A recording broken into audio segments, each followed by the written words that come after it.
Hello, everyone. Hello. My, I was driven to talk about death and grief and divorces and relationships. And it, when my daughter passed, everybody really thought that I'm doing so good. So all the healers were telling me, you have to help other people with their grief. And I'm thinking, So we all grieve differently. Just because we don't show our emotion and we crash and we can't move and we cry or we don't cry doesn't mean we're not grieving. We have to go through the grieving process. And I realized something. Grief is sad, but at the same time it's very empowering because you are in that state of slump, down. How could this happen to me? How did this happen? The shock that come with it, if it is death or divorce or work or whatever is the relationship. And it just bring you so down to the point that you just crash, you hit bottom. When you hit bottom, guess what? You want to go up. So for me, grief throughout my life, with marriage, with divorce, with losing one of my kids, it was a process of me hitting bottom and getting myself up.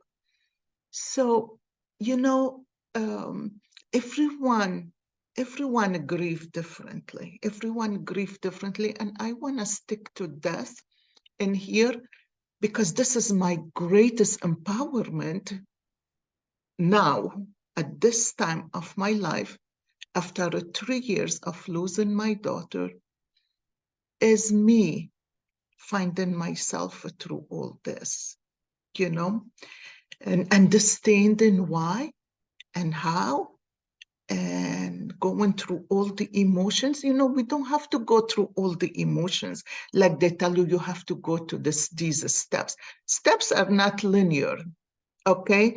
Because, I'm probably spiritually, I'm at a different level than you are, or that person is, or my understanding are totally different. My connection with the other side of the universe is totally different.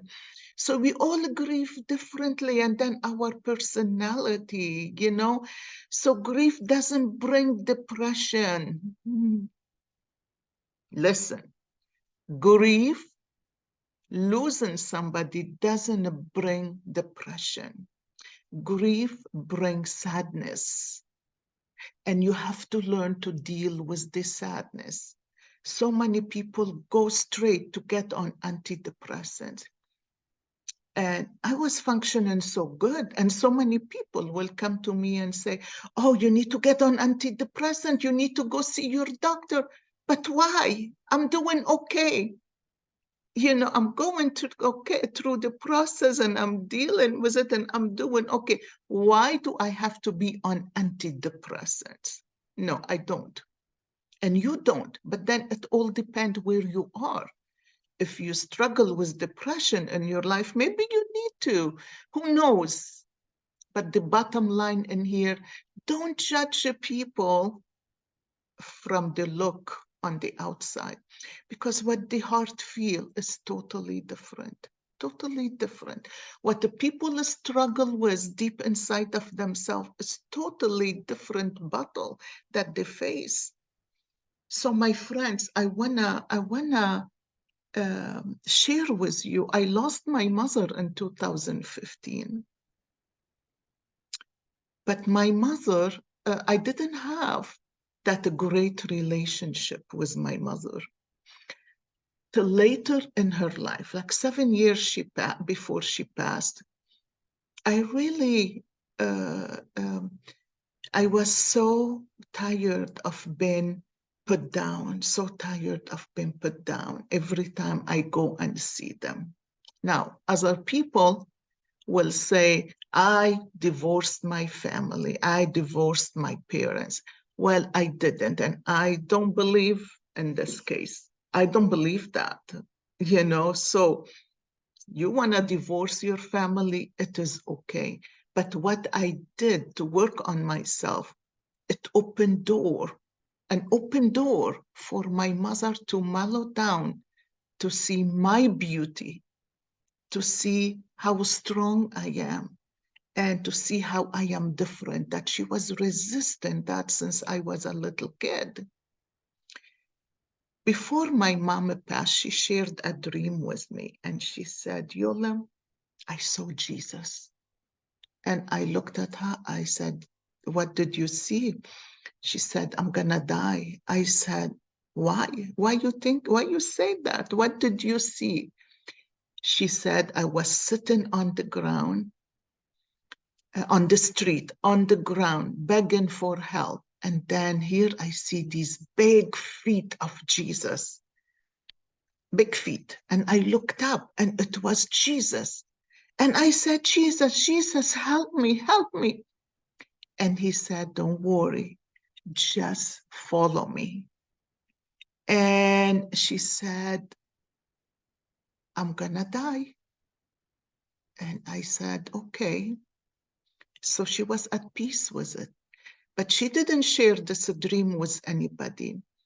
She resisted my gift of connecting with the other side. There is a permeable uh, line that you cross back and forth, that you could see, that you could speak. The dad will come to you, and I never spoke to the dad, but the dad will come and share something with me. But anyway, it was a different grief. I was sad. I was happy to at a point that I changed the relationship with my mother just by working on me. And I used Ho'oponopono at that time. And she changed. She totally changed. For the first time in my life, I was 45 years old when my mom said, I love you. And I stopped and I was in shock. This is after I practiced 2 weeks of Ho'oponopono, working on me, working on me. I wasn't thinking, oh, I want to change my mom. I want her to love me. I want her to accept me the way I am. I want this and this. No, it wasn't that. It was, I cannot not go see my parents. They are my parents. But I can't go anymore and be criticized every time I go. The fear, the anxiety before I put my foot out of the car used to already put me in the worst state of energy. So I decided to change me. I don't know what Ho'oponopono was gonna do for me, but I heard the stories. I listened to spiritual speakers. I said, I'm gonna use it. I'm gonna use it. I'm gonna try it. What am I gonna lose?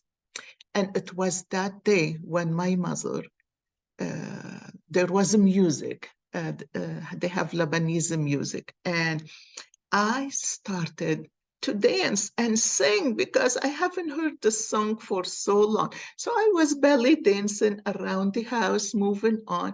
And my mom clapped her hands and she said, I wish your brothers and sisters are a quarter like you. And I stopped. I was surprised. My mom will never say that before.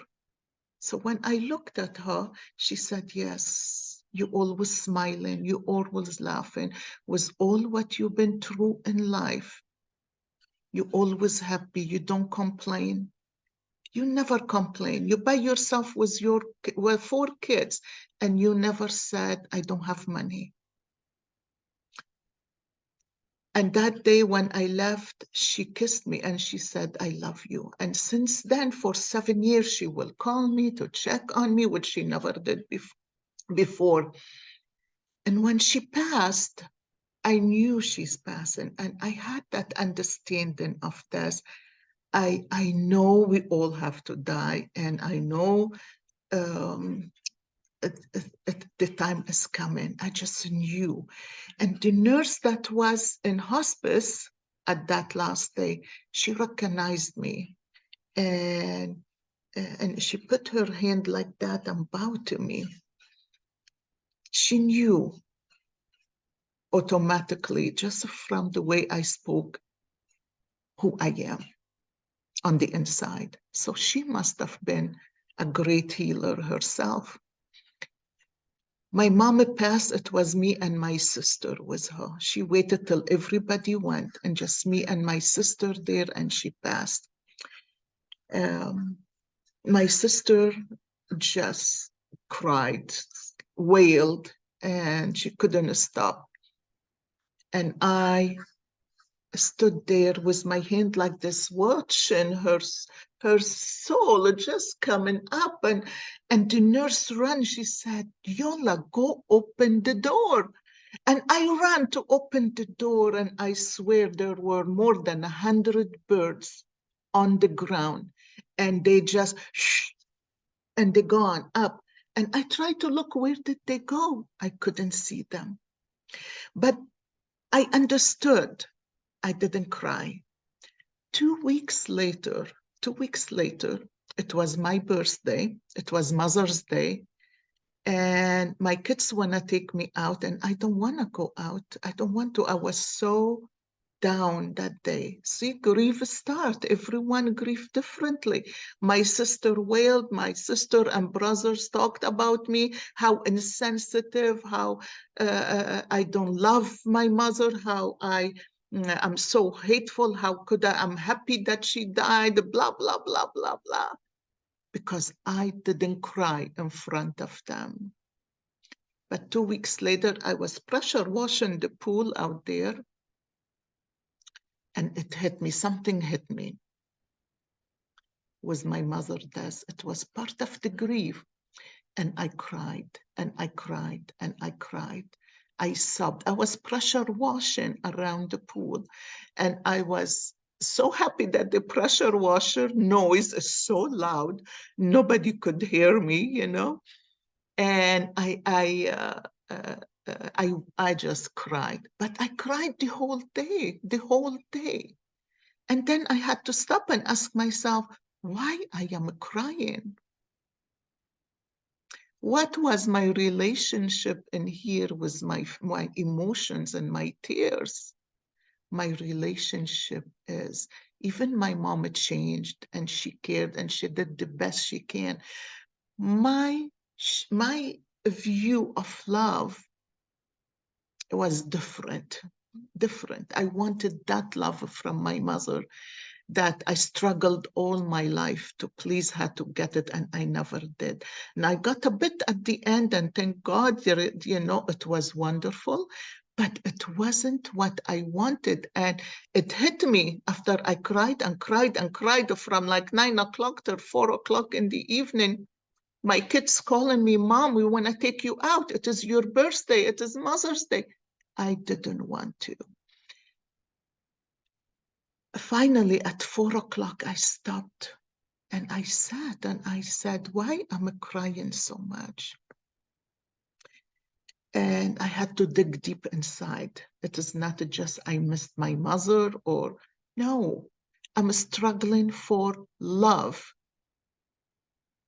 I realized at that point, I did a lot of self-love, but I am not done with self-love. And I said to myself, girl, you have to learn to love yourself at a much more deeper level.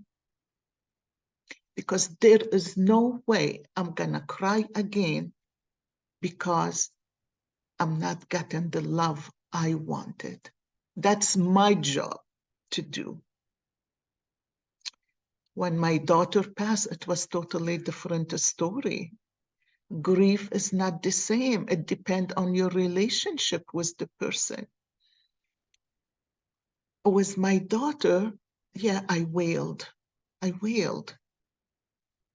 I couldn't cry. I couldn't let tears go down, but I couldn't stop myself from wailing. And I have to tell you, it was a shock. I just couldn't comprehend death at that moment. For you who lost a child or losing a child, or if you know of anybody, please have them come or invite them to just listen to my video or whatever I'm writing about death. This is my experience. Everyone's experience is different. I used to go to this group, a book group, and the man who did it did it at his home. He was a retired psychologist. And we did really deep, we studied really deep books. So one time, Richard, he knew I'm taking the program. I was getting toward the end of it. And he said, Yola, so do you have a set way? Do you have set way that you can go with the client to help them heal? I said, no, I don't. He went crazy. I never saw the side of him. And he said to me, he said, Yola, you're gonna damage so many people. You're gonna damage people. How could you not have a line of things that you're supposed to do? I said, no, because when people come to coaching session with me, I want to listen to where they are, what they're feeling, what is the emotion beneath. I want to see where they are on the energy level. I don't want to say, oh, self-love, go this and this and this. And if you don't do this and this and this, then you're not going to get nowhere. That's not true. I don't care if it's coaches deal with things differently, but not every coach deal with things differently. At the same level, and not every counselor is at the same level. You guys, we all different. We all feel different. We all been through trauma in our life that we heal to a certain point and we stopped healing, the healing process. This is a grief. Trauma is a grief. And if you don't really get to know yourself deep enough to connect with your higher self, who is God inside of you, who is God that manifests himself inside of you, you are not done with grief. Do you understand that? God is in our heart and each one of us. The only way you can overcome something is to get closer to God.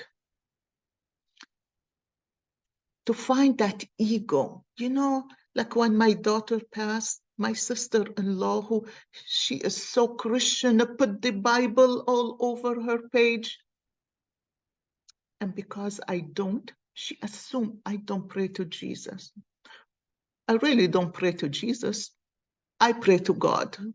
I don't take side roads. I go straight to the highest energy, to the divine, to the spirit, the greatest spirit, to the mystery of life, which is what everybody called God. Okay? Everyone have the right to believe what they want to believe. But she said to me, she said, you didn't pray to Jesus. If you pray to Jesus, your daughter will still be alive. And I looked at her. My daughter just passed, and she just came from Ohio with my brother to be at the funeral. I wasn't gonna make a scene. I wasn't gonna cause problem between her and him. Anyway, my grief started with the shock, not the shock that I lost my daughter, The shock that my friend from childhood that we talked 3, 4, 5, 6 times a week never called me. It has been 3 years, never called me. And it took me a while to say, no, I waited for you enough.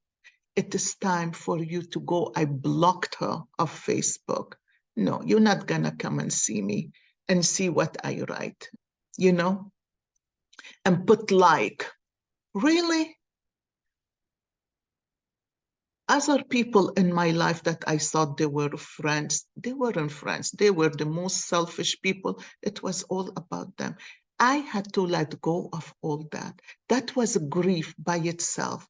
And that grief lasted me 3 years. I just blocked that lady off my Facebook, okay? That lady that spoke my language, that grew up in the same village that I grew up in, that we have the same culture. The village is like 500 people. Well, you know what? We all related to each other one way or the other, right? So grief take a different toll on everybody. It took me 2 years to block her. And finally, I realized she has different pages. So I went and blocked those pages too. I have another friend that I don't want to go through all that now, but it is sad. It is just sad that people want you and they want to be with you only to their own benefit when they need somebody in their life. So I have to tell you, I divorced many people. I went through many, I went through divorce. I went through death. I had to experience grief in many different aspects of life. And each one of them was different. With my daughter, the shock all night long. I don't know what I put on Facebook. I was so, and I asked for prayers, you know. And I had thousands and thousands and thousands of people writing me, sharing their story, writing me on the side because they want me to understand their story and what they went through, helping me out. And I really appreciated those wonderful ladies. Thank you so much. You know who you are. But all the other people that shared on Facebook, I spent the whole night. I couldn't sleep. I couldn't sleep. I just in that shock and that it's I couldn't believe that I'm not gonna see my daughter again. So that shock just brought me to a different understanding. Yes, there was sadness, there was a loss, but there is something else. I hit bottom. I hit bottom. And I thought I hit bottom. Bottom came later when I am in the process of grieving. But at that moment, I just was in that weird emotion. I waited for her to come to my dream, but she didn't. I waited for her to talk to me like other people who die come and talk to me. She didn't. All what I did is spend all night long reading the thousands of messages that people wrote. That day, it was filled with love. At that moment, I wanted love. I wanted to feel love. I wanted to feel okay. I wanted to accept things. Of course, at the shocking time, you go through weird feelings. You don't even know what you're feeling, right? But I just wanted the love of people that helped me understand the love of the universe, of everybody. And I'll tell you, most people on Facebook, I don't know, I never met before. I want to thank you all. I salute you for being there. The same way you've been there for me, you've been there for other mothers, for other people who lost somebody very precious to them. The first thing I did the second day, I got up out of bed. I couldn't even stand. This is something happen when you lose somebody. This is something very, very, it is emotional. You can't even move. Your back hurt, your body hurt, your hands hurt, your feet, your legs. You can't even straighten up. And I said, my gosh, what is happening to me? I don't even understand. Is it my bones hurting? Is it my nerves hurting? Is it my muscles hurting? I didn't know what is hurting. So one of the first thing you will experience is a pain in your body, all that emotions, that the shock, the loss, the grief, the having one foot here and one foot looking to the other crack of the universe that you don't understand. This is a process we need to go through. It's something you need to talk to somebody about. And please, if you know anybody, please just have them. I'm willing to talk with them for half an hour. A lot of people send people to me that's just lost a child or going through grief. They send them to me because they think that I went through it gracefully. Well, I have to tell you, it wasn't easy. Nothing is easy. But because I did a lot of work on myself, I was trained to be empowerment life coach. I was trained to accept my gifts from the universe, from spirit, the gifts that I could see, that the gifts that I am not, I don't have that fear to connect with the death, the gift that I am not willing to give up and go under because I experienced that. Well, guess what? I'm going to experience a lot more stuff, a lot more death. We all do. So I just want you to understand that part because that is very important. I feel like I felt that day I got up and I realized, wow, I had a glimpse of life that I never saw before. That glimpse was, wow, I got to make amends with people that hurt me. I have to, because that's going to bring me peace. This is the first thing I thought of. I couldn't even get up. I couldn't even stand up. But I took that phone so early in the morning and I start to text people saying, I am sorry, please forgive me for whatever happened between us. It is not worth it, you guys. It is not worth it. This is something you have to do for yourself. It doesn't matter where you are in life. You will get to it. I got to it the first thing, the first day. I sent different text messages to different people that I really loved, cared about, and they hurt me so bad. So it depends where you are. And like I said, Richard, who was the psychologist, who we did book group with, deep group, spiritual books, metaphysical groups, books. I don't agree with him. I think all of us are at a different stage in our life. All of us react differently. All of us been through different trauma. All of us go through death feeling different about the death than somebody else. Not because a woman come to me, lost her mother, and she is in a grief horribly on antidepressant. She cannot even get out of bed. That means I have to be mad at her because I lost my daughter and that didn't happen to me. You know, so everyone is different. Where is that person?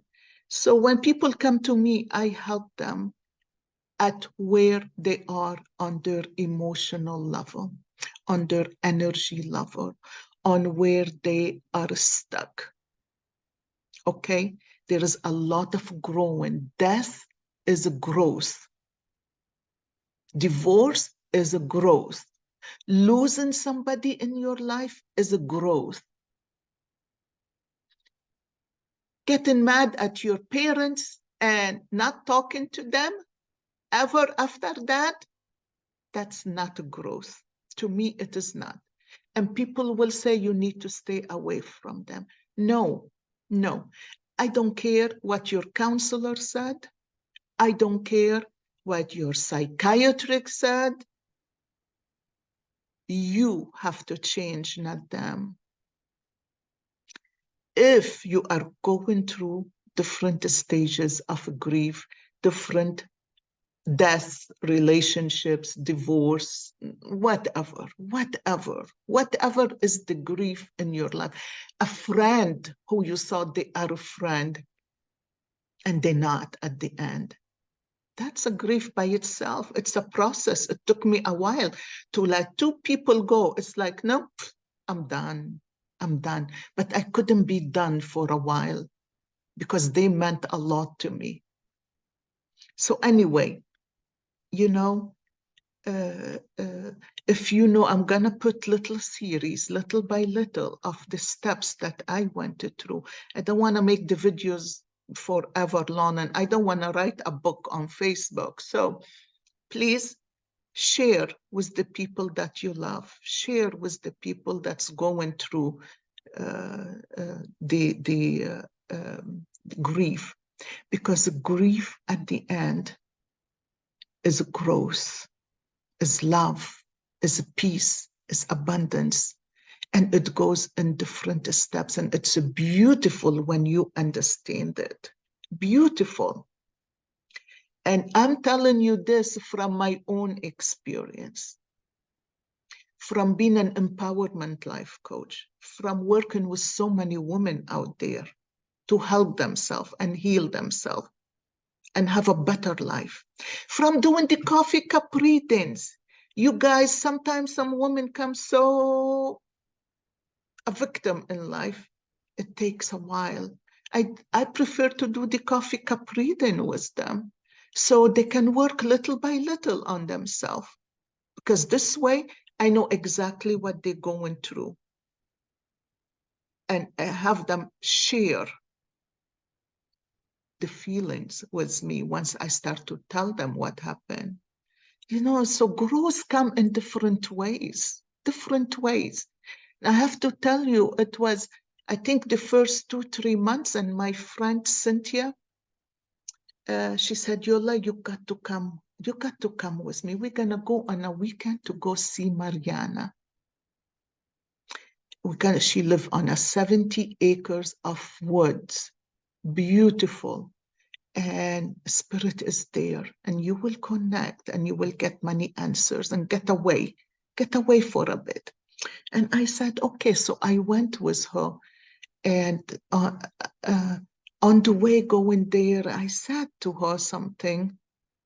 I said, you know, I just realized death, I just understood Jesus' death. Jesus died for us, but I could never understand that part. I don't care what anybody think about it. I try to just follow what the church said and believe it, but I had no concept of how. I had no concept of how. Finally, the concept of how clicked.